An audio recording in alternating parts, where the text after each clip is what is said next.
It's October 1715. You're 3 weeks out of Tortuga, hauling sugar and silver, and the sea is calm enough that you've almost stopped checking the horizon. Almost. Then you see it. A black sliver against the gray sky, closing fast. You tell yourself you have time. Ships that size shouldn't be able to catch you. You are wrong, and you're about to learn exactly how wrong in the next 8 seconds. That wasn't a miss. That was a message from over half a mile away, further than you can even clearly see a man's face. A pirate gunner with no GPS, no rangefinder, nothing but instinct and experience. Just placed 12 pounds of solid iron exactly where he wanted it. Close enough to soak your deck. Far enough that you know the next one won't miss on purpose. This is not just a story about pirates, or battles, or wooden ships. This is a story about a machine, a simple tube of cast iron and black powder that became so terrifying, so absolute, that entire empires reshaped themselves around it.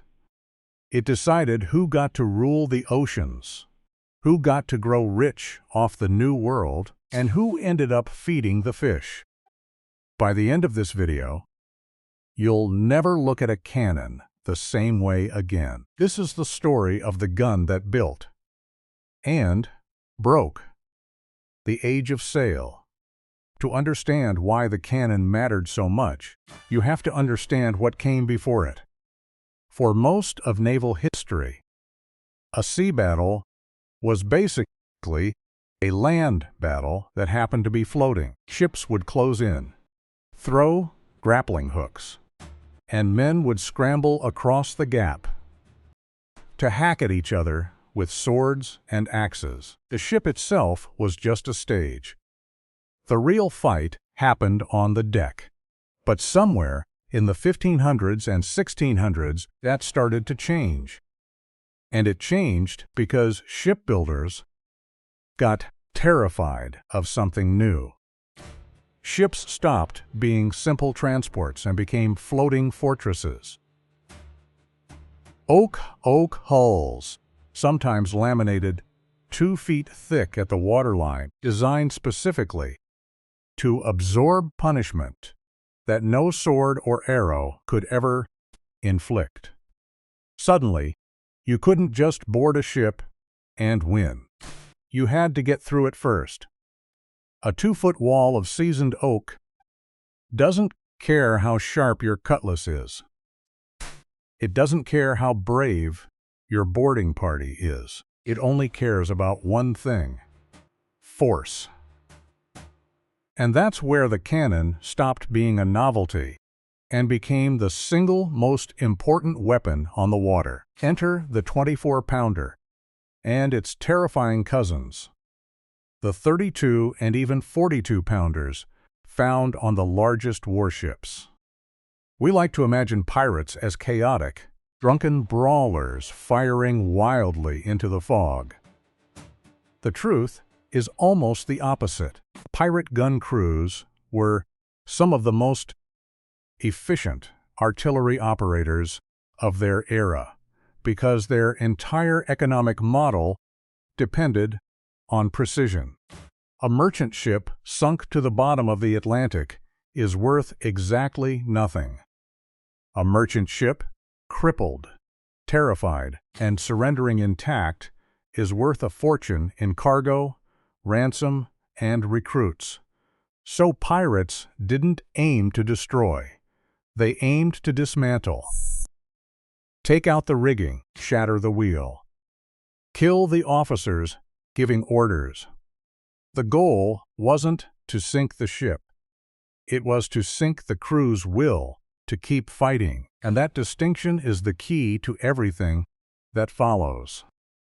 A single cannon, properly loaded, is already a small miracle of 18th century engineering. Powder ignites, expanding gas builds pressure in microseconds, and a chunk of solid iron gets hurled out the barrel at speeds touching 1,500 feet per second. But one cannon is just a threat. A broadside is an entire philosophy of warfare. When 15, 20, sometimes 30 of these guns fire within the same few seconds, you're not looking at individual shots anymore. You're looking at a wall of force. The recoil alone, multiplied across every gun on one side of the ship, is enough to physically shove a 300-ton vessel sideways through the water.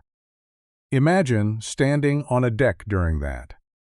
The sound isn't just loud. People who survived broadsides described their ribs vibrating, their ears bleeding, the air itself seeming to slap them. Now, here's where it gets technical and genuinely fascinating. At 1,000 yards, gunners were playing a game of arcs, windage, and pure educated guesswork, accounting for the roll of their own ship, the roll of the target, even the slight curve the iron ball would take as it spun. Hitting anything specific at that range was as much art as science, but pull that range down to point blank. And in naval terms, point blank didn't mean close. It meant the distance at which the ball travels in a flat line without dropping. At that range, accuracy stopped being the issue. Survival was. Because here's the detail most pirate movies leave out entirely. A cannonball striking solid oak doesn't punch a neat little hole like in the films. It shatters the wood. It turns a section of the hull into a storm of jagged, foot-long splinters, traveling at lethal speed in every direction. And in the age of piracy, more sailors died from flying wood than from the iron ball itself. The cannon wasn't just a weapon that threw metal. It turned the ship, your own ship, the thing meant to protect you, into a weapon against its own crew. If you're enjoying this deep dive into the darker, bloodier side of maritime history, this is exactly the kind of thing we do every week here at Void Bilge. So go ahead and hit that subscribe button and join the crew. We're currently charting a course through some of the most legendary weapons, ships, and shipwrecks in history. And honestly, I'd love to have you along for the next voyage. Dropping a like helps more than you'd think. It's basically you telling the algorithm, send this ship more cargo, and that's how we keep these deep dives coming. All right, let's get back to the terror of the seas. If a standard iron ball was the cannon's default setting, pirates and naval gunners alike quickly realized that swapping the ammunition could completely change what the weapon was for. This is where things go from brutal to genuinely nightmarish. Need to slow a fleeing ship down? You load chain shot. 2 half cannonballs linked by a length of heavy chain that, once fired, spun violently through the air like a horizontal buzzsaw. It wasn't aimed at the hull at all.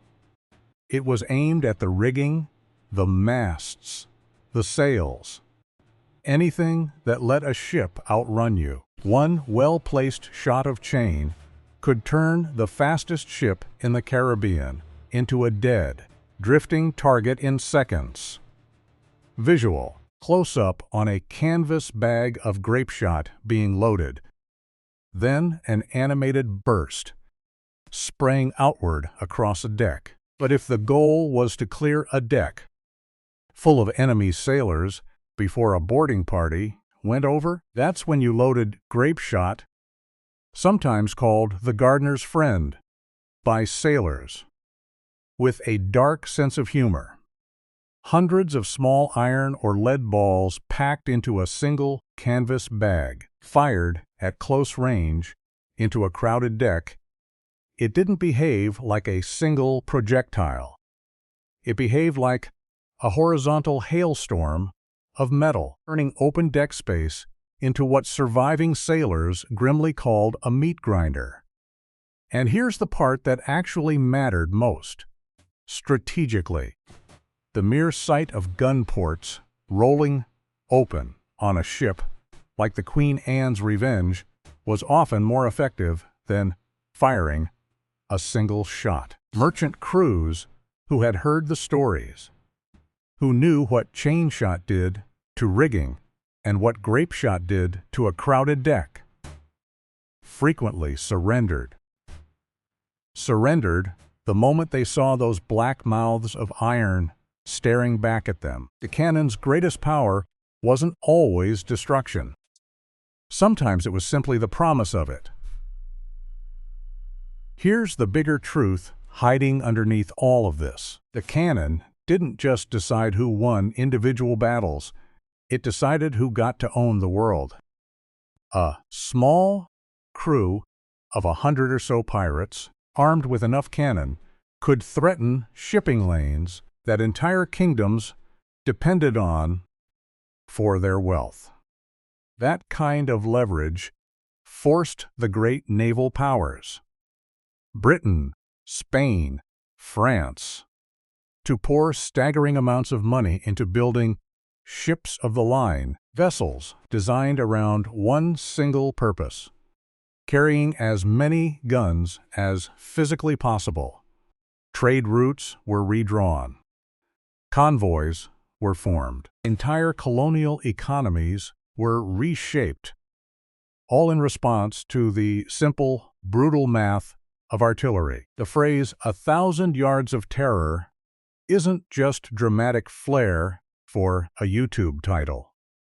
It's a fairly accurate description of the actual buffer zone between a peaceful trading voyage and a watery grave. 1,000 yards.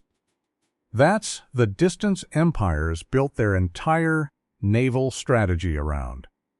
So the next time you watch a pirate movie, I want you to do something different. Skip past the eye patches. Ignore the parrot. Look at the guns.